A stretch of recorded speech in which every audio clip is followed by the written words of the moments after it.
Frank Sinatra, a legend whose life was filled not only with triumphs but also with dramatic moments. From the scars he carried from birth to suicide attempts, from impeccable style to iconic songs, his story is full of unexpected twists. Let's delve into the life of a man who became a music and film icon and discover how he overcame challenges to become one of the most influential artists of the 20th century. His journey is a tale of talent, passion, pain, and an eternal love for art. Francis Albert Sinatra was born on December 12, 1915, in a tenement building in Hoboken, New Jersey. His birth was far from easy. The baby weighed 13.5 pounds, about 6 kilograms, significantly above average. Doctors had to use forceps to assist his delivery, leaving deep scars on his left cheek, neck, and ear. Additionally, his eardrum was damaged during birth, affecting his hearing for the rest of his life. These physical marks became a part of him, and he made efforts to hide them. Frank avoided being photographed from his left side, preferring to show only his perfect profile to the public. However, these scars did not stop him from becoming one of the most charismatic artists of his time. On the contrary, they became a symbol of his resilience and ability to overcome adversity. Frank Sinatra took pride in his Italian heritage. His mother, Natalina Dolly Garaventa, was the daughter of a lithographer from Genoa who emigrated to the U.S. in search of a better life. Dolly was a strong and ambitious woman. She worked as a midwife and, according to some accounts, assisted Italian Catholics in performing illegal abortions. Her energy and determination greatly influenced Frank's character. Frank's father, Antonino Martino Marty Sinatra, was a lightweight boxer who fought under the name Marty O'Brien. Later, he left sports and became a firefighter, serving for 24 years and rising to the rank of captain. Marty was a strict but fair man, and his discipline also played a role in shaping Frank's personality. The Sinatra family was typical of Italian immigrants of the time: hardworking, close-knit, and somewhat tough.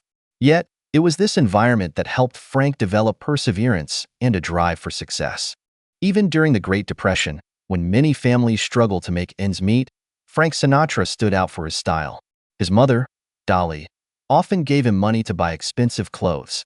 This earned him the nickname, the best-dressed kid in the neighborhood. Sinatra always paid great attention to his appearance. He believed that elegance was not just about fashion but a form of self-expression. His impeccable taste and love for fine suits became his trademark for life. Even in his later years, he remained a style icon, inspiring millions of fans worldwide. His style was not just about clothing but also about his attitude toward life. Sinatra always strived for perfection, whether on stage, in films, or in his personal life. He was a man who could turn the ordinary into art. In the 1940s, Frank, or Frankie, as he was called then, became one of the first teen idols in America. His performances at New York's Paramount Theater in 1942 caused a sensation. Crowds of young women went wild over his voice and charisma. "The sound that greeted me was deafening," Sinatra recalled. "I was scared and couldn't move a muscle." His popularity at the time was so immense that he was compared to modern pop stars. He became a symbol of a new era in music, where artists could influence not only tastes but also the emotions of their fans.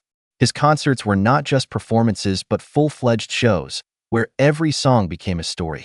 Sinatra had a way of conveying emotions that made the audience feel every word. This made him more than just a singer. He was a true artist who could touch the hearts of millions. In 1946, Sinatra released his debut album, The Voice of Frank Sinatra, which became the first conceptual album and box set in history. At a time when long-playing records were just gaining popularity, Frank presented a collection of 8 songs centered around the theme of lost love. The album sold for $2.50, about 30 today, and topped the charts for 7 weeks. It was a bold move that showed Sinatra was unafraid to experiment. His approach to music inspired many artists, and today, conceptual albums are a staple of the music industry. Sinatra was not just a singer. He was an artist who used music as his canvas. His albums were not mere collections of songs, but entire stories he told his listeners.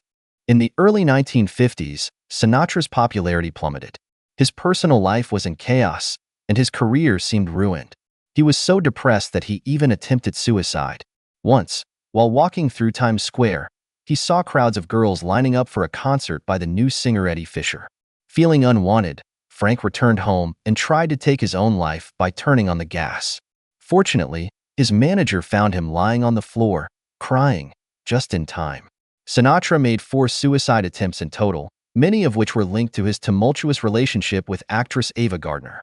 Their passionate romance and subsequent breakup left a deep mark on his soul. These dark moments in Sinatra's life show that even the most successful people face hardships. Yet, Frank found the strength to carry on, which made him an even stronger person.